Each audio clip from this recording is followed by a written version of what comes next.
Molo Sanbonani, hello, how's it? Good morning, good morning, good morning. This is Vuka Nazo, your morning news analysis show. My name is Sihle Ngobese, aka Big Daddy Liberty. Remember, if you're watching this broadcast, whether it's on Facebook or YouTube, do me a solid favor. Hit that like button. It definitely helps grow this particular channel. Leave a comment also. I do try and respond to comments as best as I can. And hey, if you're watching on YouTube in particular, subscribe to the channel. It helps us grow our numbers. Remember, we have a website. Visit us at bigdaddyliberty.com. There, of course, you can also pledge some financial support to the work that we do as we try and spread liberty ideas throughout the country. Remember, you can find any payment method that suits you, and you can donate between 50 to 100 Rand a month. Please get onto that. With that being said, enough of the jibber jabber. Let's get straight into the news. Oh man, they shot the damn cat. I was really hoping for a better resolution to this story. Remember, we spoke about Sheba, the tiger, who in the south of Johannesburg had escaped from her enclosure on a small holding near Walkerville and effectively was on the run and keeping residents of that part of the world in fear. Of course, this is a big cat, guys, a very, very dangerous animal. And I made the point in the previous video that it's actually kind of irresponsible to have an almost Tiger King-like relationship. Now, while speaking about that particular relationship, as I said, the cat had been found and shot. Let me just quickly read from this News 24 piece, which details how they found the particular cat. Now, the search for the 8-year-old female tiger that escaped from its enclosure on a small holding in the south of Joburg over the weekend came to an end when it was found and euthanized. Community Policing Forum representative Gresham Mandy said reports were received of activity on the Arboretum farm at Walker's Fruit Farms on Wednesday at around 1:55 in the morning.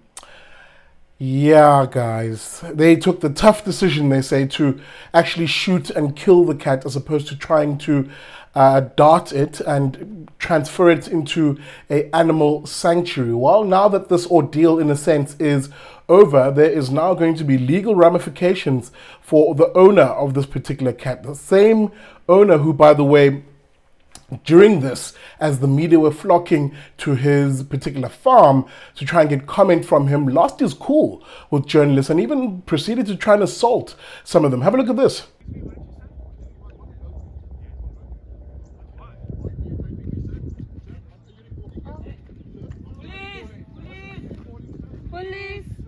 Yep, there it is. You see the owner of this particular cat not particularly draping himself in glory and indeed raising more questions about his management of this particular cat. Should he have even had an animal like this on his particular farm? All of that will probably form part of an investigation and even a lawsuit potentially against him. We'll get into that in a moment, because who we're talking about here is the victim of Sheba the tiger.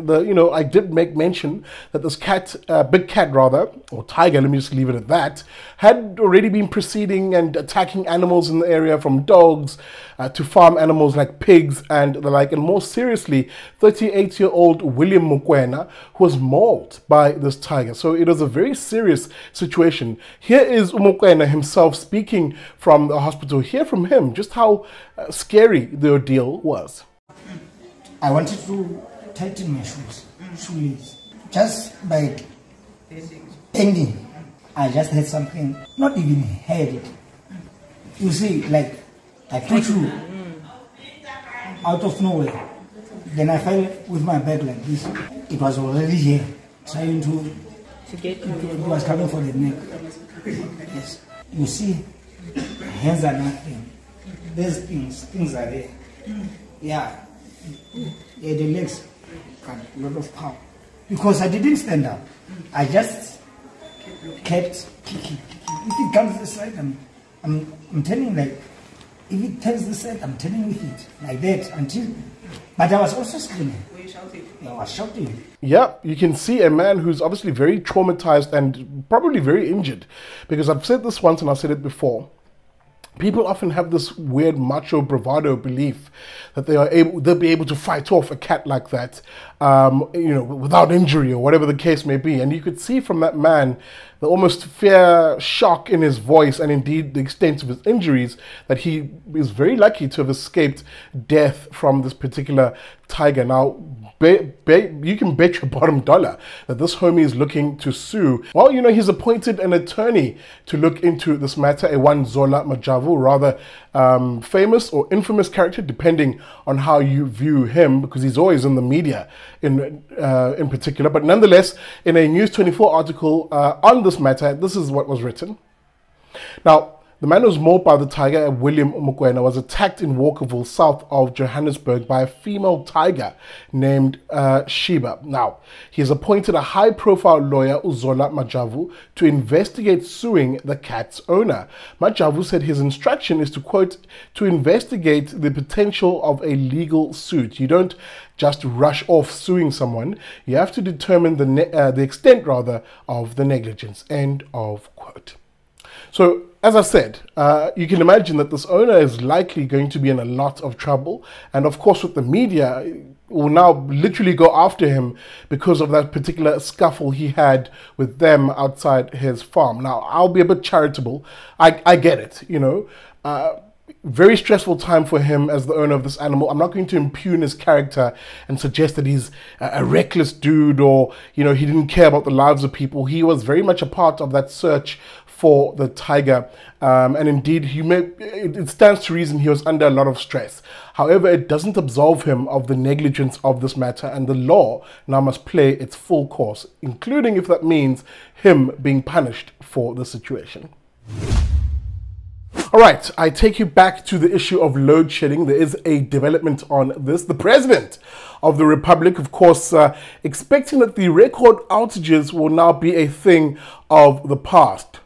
He's a liar. But nonetheless, he says he has met with his National Energy Crisis Committee that obviously sits in his office. You'll remember he cancelled his trip over to the WEF's Davos meeting. That's where all the rich globalists and elites meet. Well, he cancelled that trip. Big sacrifice Cyril made for us there. But nonetheless, having met with this NEC or Energy Crisis Committee, they've come up with ideas. All right, they're here to save the day. What are the suggestions of this council? Now, let me quickly say this. Don't hold your breath on these suggestions. They're already full of crap. But we'll get into that in a moment. What are the actual suggestions? Well, reading in Business Tech, it said this is what they proposed. Now, the measures that NECOM said may ease the crisis include the first of more than 100 privately owned power plants being developed will connect to the grid by the end of this year. In total, the planned projects could produce 9,000 megawatts, which much of it, for the company's own use. Number two, emergency legislation is being developed to allow the faster approval and development of power plants. Number three, contracts for the construction of power plants that will produce 2,800 megawatts of renewable energy for the grid have been signed and construction will begin soon. Let me continue to read. And of course, number four, as much as 1,000 megawatts may be imported this year from neighboring countries, and Eskom will buy 1,000 megawatts of excess energy from private producers who already have facilities.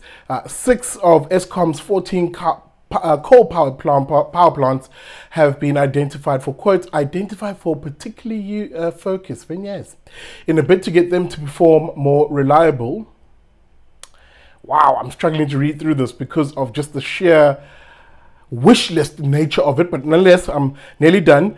And penultimately, efforts to finish incomplete plants and maintenance of other major units are being made. And lastly, the time to complete regulatory processes for new plants has been reduced. End of quote.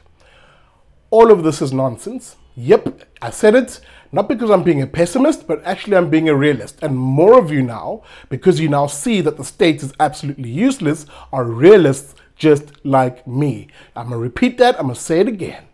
All of those interventions are complete poppycock. They're nonsense. And why? Because we've heard this story before. We've heard the story before where if there is a very bad bout of load shedding in swoop in the politicians to make another raft of promises which effectively don't really materialize. What are you expecting to change now? What is different now? The only solution is twofold, actually threefold. Number one, Eskom itself has to be broken up. It has to separate its generation to the grid management of the electricity grid.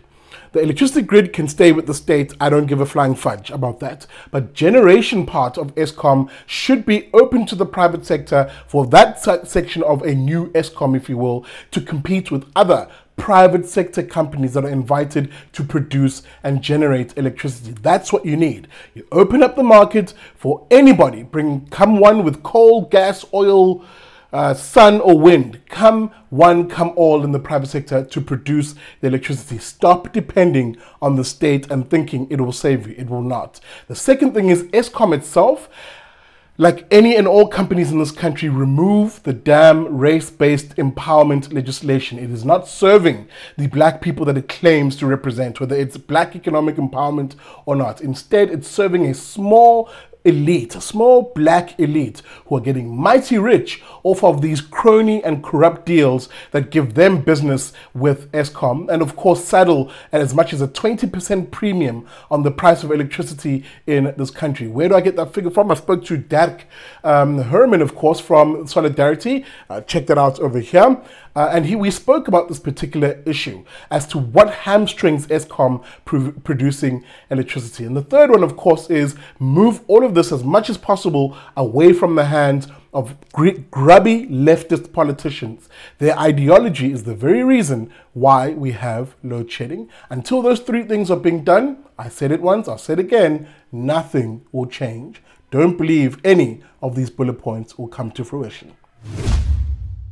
All right, that's it for us this morning here on Vuka Nazo, your morning news analysis show. Remember, if you like the show, do exactly that. Hit the like button, whether you're watching on Facebook or on YouTube. If you're watching on YouTube in particular, do me an even bigger solid. Subscribe to the channel. Help me grow my numbers as I target getting to 50,000 subscribers by the end of the year. And of course, visit our website at bigdaddyliberty.com. If you like how we start your mornings, then you'll love how our friends over at the Daily Friend will help you wrap up your news day, Monday to Thursdays at 1 p.m. With that being said, thank you so much for watching. I'll see you tomorrow for another episode of Vuka Nazo.